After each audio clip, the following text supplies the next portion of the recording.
Cuman di sini tuh di kalangan masyarakat tuh mereka ngerasanya bahwa ini mah cuman biar ratingnya naik, biar kayak secara keseluruhan bahwa sebenarnya emang masyarakat semuanya nggak suka aja sama pemberitaan informasi, dan menyebar lagi informasi ke orang lain yang nggak benar gitu. Halo semuanya, selamat datang di Tech Talk Sore. Aku, Ailana Valindra, akan membawakan topik yang seru yang sedang hangat diperbincangkan di kalangan masyarakat sekarang. Apa sih yang sedang hangat diperbincangkan sekarang? Nah, yang sedang hangat diperbincangkan di masyarakat sekarang itu terkait seorang reporter yang dirasa terlalu mendramatisasi sebuah bencana alam yang sedang terjadi di Aceh. Nah, untuk membahas hal tersebut, tentu aja aku nggak akan sendirian dong. Aku akan mengundang teman-teman keren lainnya. Di sini ada Mbak Wiga. Halo Mbak Wiga. Halo, Maila. Dan ada Mbak Elsa juga. Halo. Oke, Mbak Wiga sama Mbak Elsa tahu nggak sih terkait seorang reporter yang dirasa terlalu mendramatisasi pemberitaan terkait bencana alam yang sedang terjadi sekarang? Tahu. Iya, tahu. Nah, menurut Mbak Elsa dan Mbak Wiga sendiri tuh gimana sih? Apakah itu memang terlalu mendramatisasi? Apa dirasa bahwa itu ya memang seharusnya sebagai seorang wartawan tuh harus memiliki kepekaan gitu dalam membawakan sebuah pemberitaan biar pemberitaan yang dibuat tuh menarik gitu? Mungkin dari Kak Elsa dulu. Oke, mungkin itu tadi tergantung reporternya ya. Kan kalau misal reporter itu kan terjun ke lapangan, berarti dia harus profesional dong dalam bekerja. Kalau misal dia ngelakuin hal kayak gitu, kayak dia nangis seperti itu, kayak dramatis gitu, itu otomatis bakal ngedistract ke yang lainnya juga. Oke, jadi itu kayak fine-fine aja ya sebenarnya. Sebenarnya. Cuman di sini tuh di kalangan masyarakat tuh mereka ngerasanya bahwa ini mah cuman biar ratingnya naik, biar kayak ini mah kepentingan mereka sendiri, kayak sebenarnya nggak terlalu separah itu gitu loh apa yang terjadi di lapangan. Cuman ya kita tahu lah masyarakat mereka ngerasanya bahwa itu berlebihan. Sebenarnya yang terjadi di lapangan tuh nggak separah itu. Nah, oke. Jadi kita langsung aja nih masuk ke tanya-tanya yang sedikit lebih serius lah gitu, biar teman-teman nih tahu bahwa sebenarnya hal ini tuh sah-sah aja nggak sih, atau sebenarnya kayak itu mah nggak perlu terlalu didramatisasi gitu. Oke teman-teman sekalian, yuk kita bincang-bincang selanjutnya. Ya langsung aja ke pertanyaan yang pertama ya. Jadi menurut teman-teman, pemberitaan terkait bencana itu tuh ditarik aja atau mau dipertahankan dengan alasan kebebasan berekspresi, atau seharusnya media pemberitaan itu tuh mengedepankan etika jurnalistik? Nah, menurut teman-teman itu gimana? Oke, jadi sebelum kita menjawab pertanyaannya Kak Ella, kita mohon doanya dulu buat teman-teman kita yang ada di Sumatera yang sedang berjuang untuk mengembalikan mengembalikan kondisinya seperti semula dan menghadapi bencana ini dengan sabar, tabah. Sebaiknya kita kirimkan doa bersama-sama terlebih dahulu.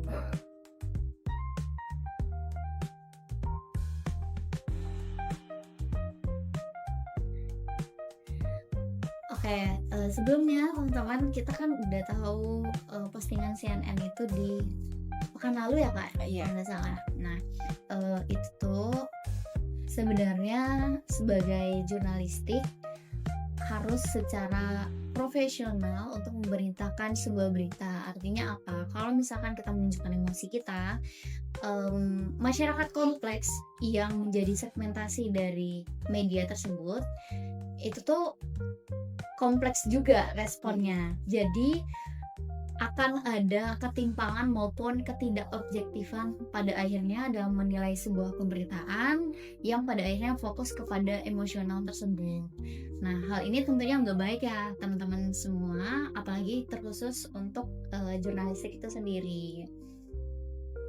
Tapi tambahan ya Kak, mungkin menurut Kakak tuh sebenarnya ini tuh ada pandangan berbeda gitu nggak sih? Atau ya kita harus tetap mengedepankan etika jurnalistik, atau sebenarnya ini tuh antara masyarakatnya aja yang terpecah gitu, atau mungkin ada yang merasa bahwa masyarakat tuh ini mah sebenarnya biasa aja gitu pembawa berita, tapi ada yang masyarakat dirasa bahwa ini berlebihan, atau memang kita ngeliat secara keseluruhan bahwa sebenarnya emang masyarakat semuanya nggak suka aja sama pemberitaan ini.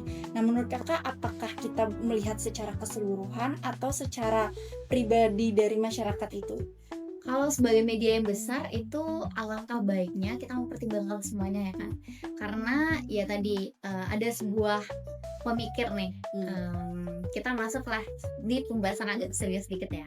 Ada seorang tokoh pemikir yang mana namanya tuh Hannah Arendt. Dia tuh membahas tentang tanggung jawab di ruang publik. Apalagi kita di dunia digitalisasi sekarang itu kan apa-apa nggak terbatas ya, apalagi memiliki sosial media, kita yang mengelola akun sendiri, informasi apa yang akan kita sampaikan dan apa yang akan kita lakukan terhadap akun kita sendiri itu mutlak adalah kuasa kita dan tanggung jawab kita yang pada akhirnya harus dipertanggungjawabkan di ruang publik itu sendiri. Nah, si Hannah ini berpikiran kalau misalkan ketika kita berkomunikasi di ruang publik itu ada tanggung jawab moral yang harus terpenuhi. Misal kita tuh harus mengedepankan etika, entah itu etika berbicara, entah itu etika empati dan simpati yang pada akhirnya kalau disambungkan ke kondisi yang sekarang di bencana alam, otomatis masyarakat adalah sensitif karena mereka mengalami sesuatu yang tidak enak, sesuatu yang kesusahan. Artinya secara manusiawi masyarakat itu akan secara perasaan maupun emosionalnya itu tidak stabil maupun ya tadi sensitif.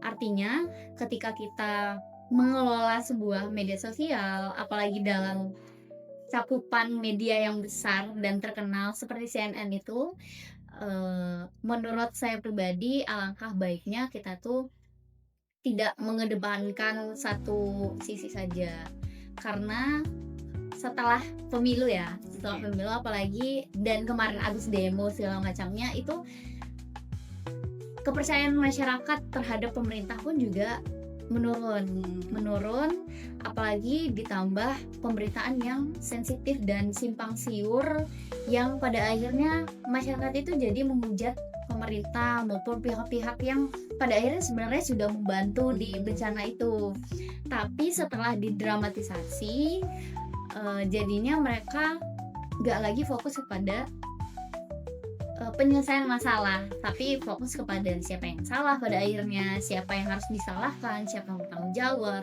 Nah, kalau berbicara hal tersebut itu nggak bakalan selesai pada akhirnya. Nah, terus juga selain ini kan kita membicarakan antara hak kebebasan berekspresi sama dampak sosial yang akan ditimbulkan pada akhirnya.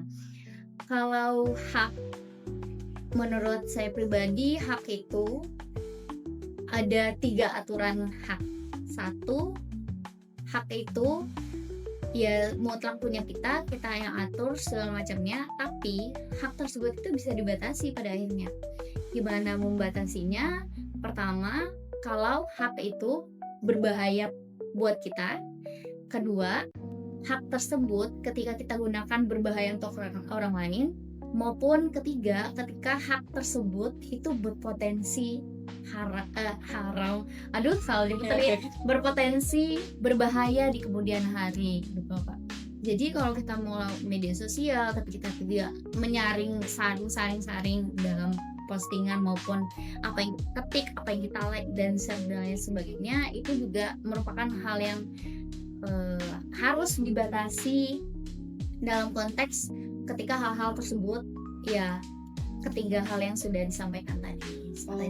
Oke, wah jawabannya keren banget nih Kak. Jadi intinya bahwa selain ada kebebasan sendiri yang kita punya, di kebebasan kita itu jadi ada batasnya, yang dimana batas itu kita tidak boleh melukai orang lain gitu, atau melewati dari kesensitifan orang lain gitu. Oke, wah jawabannya keren sekali ya teman-teman. Nah, sekarang kita lanjut ke pertanyaan berikutnya. Oke, untuk pertanyaan yang kedua, menurut Mbaknya dalam penarikan pemberitaan tersebut, apakah itu menjadi pembatas untuk kebebasan berekspresi atau justru itu menjaga kestabilan dalam masyarakat? Oke, kalau misal diambil dari penarikan video pemberitaan itu nggak semuanya tuh tentang keterbatasan kebebasan berekspresi. Tapi balik lagi, kalau misal hal itu dilakukan untuk mencegah sebuah kondisi agar tetap kondusif dan untuk mencegah kepanikan, itu nggak apa-apa. Tapi kalau misal untuk digunakan dalam hal yang nggak jelas, kalau misal alasan yang nggak jelas dan untuk menutupi sebuah kritik, itu bisa dibilang mengganggu kebebasan berekspresi. Jadi tuh intinya kita bisa ngomong dan berbagi apa aja selagi hal itu tuh nggak menyebarin hoax, nggak menyebar kebencian, atau menyebarkan informasi yang bikin suasana itu makin kacau. Seperti itu. Oke. Jadi kita jangan menyebarkan hoax lagi, hal itu tuh kayak bebas-bebas aja, hal yang positif yang memberikan informasi kepada masyarakat. Oke. Sekarang kita udah masuk di pertanyaan terakhir nih. Nah, untuk teman-teman, menurut teman-teman sendiri di era media sosial yang sekarang informasi tuh datang dan menyebar begitu cepat, menurut teman-teman ada nggak sih batas untuk kebebasan berekspresi dan batas etika bermedia sosial itu sendiri? Oh, tentunya ada Kak Ila. Seperti sebelumnya yang udah saya jawab, ada 3 pembatasan hak. Namun ada seorang tokoh, namanya itu adalah John Mill. Nah, dia dengan prinsip bahaya atau harm principle-nya mengatakan kalau misalkan hak tersebut, kebebasan tersebut itu akan dibatasi ketika hal tersebut berbahaya bagi orang lain. Berbahayanya seperti apa? Yaitu bisa jadi 1, menyinggung orang lain, 2, hal tersebut menimbulkan kebencian atau menunjukkan ujaran kebencian maupun hoax seperti yang udah disampaikan Kak Elsa sebelumnya.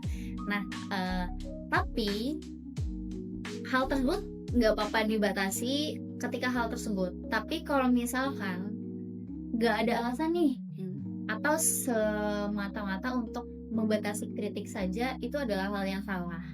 Karena kita balik lagi, kita butuh penyimbang atau counter antara kuasa pemerintah atau kuasa orang yang berkuasa dan dapat mengendalikan apapun itu sesuai dengan politiknya, itu bisa di-counter sama sekarang banyaknya muncul sosial media yang memberitakan apa saja dengan serealitanya.